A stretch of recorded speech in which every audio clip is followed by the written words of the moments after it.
साथियों नमस्कार। आज शनिवार है, अगस्त माह की 23 तारीख और आप देखना शुरू कर चुके हैं आपका रोजाना का करंट अफेयर का छोटा कैप्सूल। तो चलिए दोस्तों शुरू करते हैं 10 मोस्ट इंपोर्टेंट पॉइंट के साथ। आज का हमारा पहला पॉइंट है दोस्तों, वो लिवरपूल के स्टार फुटबॉलर है मोहम्मद साला, इनसे जुड़ा हुआ है।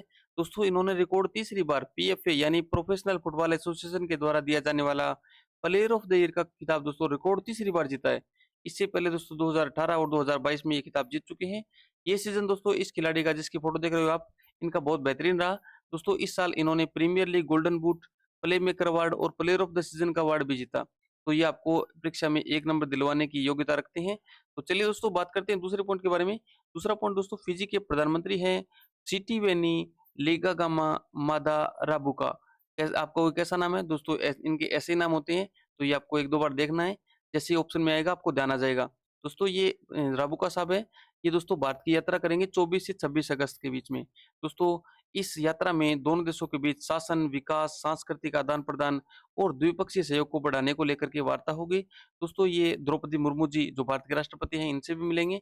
इसके साथ-साथ दिल्ली में दोस्तों ये भारतीय विश्व मामलों की परिषद यानी आईसीडब्ल्यूए, इनको शांति का महासागर इस टॉपिक के ऊपर दोस्तों व्याख्यान देंगे, इस पर एड्रेस करेंगे, यानी इस टॉपिक पर भाषण देंगे। बात करें तीसरे पॉइंट के बारे में। तीसरा पॉइंट दोस्तों, फोर्टिफाइड राइस, जो कि दोस्तों पोषण युक्त राइस होता है, नॉर्मल राइस से बढ़िया होता है, इसमें पोषण ज़्यादा होता है। ये वितरित किया जाता है दोस्तों अलग-अलग योजनाओं के माध्यम से। तो इस योजना को दोस्तों 2028 तक बढ़ा दिया गया है। इसके लिए केंद्र सरकार ने 17,082 करोड़ रुपए के बजट को आवंटित किया दोस्तों। इसका उद्देश्य महिलाओं, किशोरियों और स्कूली बच्चों में पोषण के स्तर को सुधारना है। ये कौन-कौन सी योजना है जिनके माध्यम से दोस्तों ये जो चावल है ये वितरित किया जाता है? वो योजनाएँ आपको ध्यान रखनी है। सार्वजनिक वितरण प्रणाली, मध्याह्न भोजन यानी पीएम पोषण योजना, एकीकृत बाल विकास सेवा यानी आईसीडीएस योजना। इसके अलावा और अन्य बहुत सारी योजनाएँ हैं जिनके माध्यम से ये जो चावल है, ये फोर्टिफाइड राइस है, ये दोस्तों वितरित किया जाता है। बात करते हैं चौथे पॉइंट के बारे में। चौथा पॉइंट है दोस्तों, वो आरबीआई से जुड़ा हुआ है। आरबीआई ने दोस्तों अक्टूबर के अंदर जो नीति बैठक होनी है, इससे पहले इंद्रनील भट्टाचार्य को एमपीसी का नया सदस्य नियुक्त किया है। आप कहोगे एमपीसी क्या है? एमपीसी दोस्तों एक मौद्रिक नीति समिति, एमपीसी का फुल फॉर्म है मौद्रिक नीति समिति। ये नीति समिति क्या करती है दोस्तों? ये बेंचमार्क ब्याज दर यानी रेपो रेट को निर्धारित करने का कार्य करती है, मुद्रास्फीति को लक्षित सीमा के भीतर रखने का प्रयास करती है और व्यापक आर्थिक स्थिरता और विकास को समर्थन करती है। दोस्तों इसकी बैठक है ये 29 सितंबर से 1 अक्टूबर के बीच होनी है। और इससे पहले इंद्रनील भट्टाचार्य से इससे पहले एमपीसी के सदस्य थे, वो थे राजीव रंजन जी। याद रहेगा आपको, राजीव रंजन जी। बात करते हैं पांचों पॉइंट के बारे में। पांचों पॉइंट दोस्तों इसरो से जुड़ा हुआ है। इसरो के अध्यक्ष है वी नारायणन जी। इन्होंने बताया है कि भारत है वो पहले मानव युक्त अंतरिक्ष मिशन को दिसंबर 2025 तक के दोस्तों इसका परीक्षण कर लेगा। मानव युक्त अंतरिक्ष मिशन गगनयान का पहला परीक्षण है, वो दिसंबर 2025 तक कर लेगा। बात करते हैं छठे पॉइंट के बारे में। छठा पॉइंट है दोस्तों, वो अहमदाबाद से जुड़ा हुआ है। दोस्तों अहमदाबाद को अभी आने वाले 2025 के अंदर है ना, सॉरी जो चल रहा है 2025, इसके अंदर 3 बड़े आयोजन मिले हैं दोस्तों। 3 बड़े आयोजन इनको करने हैं, खेलों संबंधित बात कर रहे हैं हम। इस ये 3 कौन-कौन से आयोजन है जो अहमदाबाद को मिले हैं, इनकी मेजबानी अहमदाबाद को करनी है। वो है दोस्तों, पहला है राष्ट्रमंडल भारोत्तोलन चैंपियनशिप।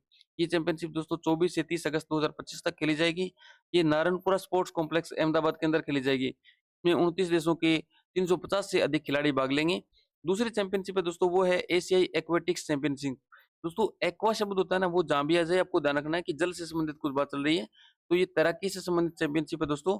ये सितंबर अक्टूबर के अंदर खेली जाएगी और इसमें चीन, जापान, कोरिया और अन्य एशियाई देशों के जो तैराक है वो भाग लेंगे। बात करें तीसरी चैंपियनशिप के बारे में। तीसरी है दोस्तों एएफसी अंडर 17 एशियाई कप 2026 का क्वालिफायर खेला जाएगा। ये दोस्तों 22 से 30 नवंबर 2025 के मध्य खेला जाएगा और ये the arena by trans stadium Ahmedabad के अंदर खेला जाएगा। इसमें भारत, ईरान, चीन और लेबनान जैसे देश हैं वो भाग लेंगे। बात करते हैं अगले पॉइंट के बारे में। अगला पॉइंट दोस्तों ईरान से जुड़ा हुआ है। ईरान ने दोस्तों ओमान की खाड़ी में सस्टेनेबल पावर 1404 इस मिसाइल का दोस्तों अभ्यास किया है। दोस्तों आपको पता है ईरान और इजराइल के बीच है वो संबंध है वो ठीक नहीं चल रहे, तनावपूर्ण चल रहे हैं। तो ये अभ्यास है ये काफी महत्वपूर्ण हो जाता है। इसका उद्देश्य दोस्तों युद्ध की तैयारी और कमान को समन्वय में युद्ध की तैयारी और कमान समन्वय में सुधार करना, निवारक क्षमताओं को सुदृढ़ करना और मिसाइल की लंबी दूरी की लक्ष्य क्षमता को प्रदर्शित करना है दोस्तों। यानी कुल मिलाकर के इजराइल को बताना चाहते हैं कि हमारी तैयारी पूरी है। बात करते हैं आठवें पॉइंट के बारे में। आठवां पॉइंट दोस्तों भारत सरकार से जुड़ा हुआ है। दोस्तों भारत सरकार ने वित्त वर्ष 2025 तक संपत्ति मुद्रीकरण के माध्यम से दोस्तों 1.42 लाख करोड़ रुपए इकट्ठे कर लिए हैं। ये 1.42 लाख करोड़ रुपए इकट्ठे किए हैं, वो किन 3 माध्यम से किए हैं दोस्तों। आपको याद रखना है टोल ऑपरेट ट्रांसफर टीओटी के माध्यम से, जिसमें खुले बाजार की बोलियां हैं वो आमंत्रित की जाती है। जो ज्यादा बोली लगाएगा वो दोस्तों वो पैसा देगा। और दूसरा है दोस्तों इनविट्स। इनविट्स मैंने आपको कल बताया था या परसों बताया था। इनविट्स क्या होता है दोस्तों?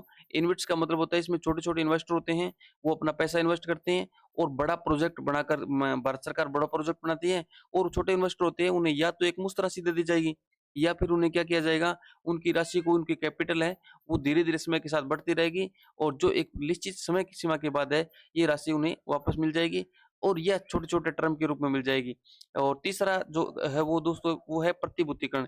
इसमें क्या होता है, बैंकों और बॉन्डों के माध्यम से दोस्तों लंबे समय के लिए पैसा जुटाया जाता है। बात करते हैं, इम्पोर्टेंट बात ये है कि 1.42 लाख करोड़ रुपए जुटा लिए हैं। ये बात ध्यान रखनी है आपको। बात करते हैं 9वें पॉइंट के बारे में। 9वां पॉइंट दोस्तों पंजाबी कॉमेडियन जसविंदर भल्ला जी हैं। इनका 65 वर्ष की उम्र में निधन हो गया। ये थोड़ा-सा इसके लिए श्रद्धांजलि सभा आयोजित की जाएगी। तो आप है ना ऑनलाइन ही आप इनको श्रद्धांजलि दे देना। दोस्तों सॉरी, मैं इनके लिए मज़ाक नहीं कर रहा, लेकिन ये काफ़ी अच्छे थे। इन्होंने बहुत सारी फ़िल्में और काम किया और इन्होंने बहुत सारे अच्छे-अच्छे गाने भी गाए। और सॉरी कॉमेडियन है ये, गाने नहीं गाए इन्होंने। हाँ, फ़िल्मों में काम किया था, ये बात सही है, लेकिन गानों में इनका कोई इंटरेस्ट नहीं था। पंजाबी कॉमेडियन थे, ना कि सिंगर।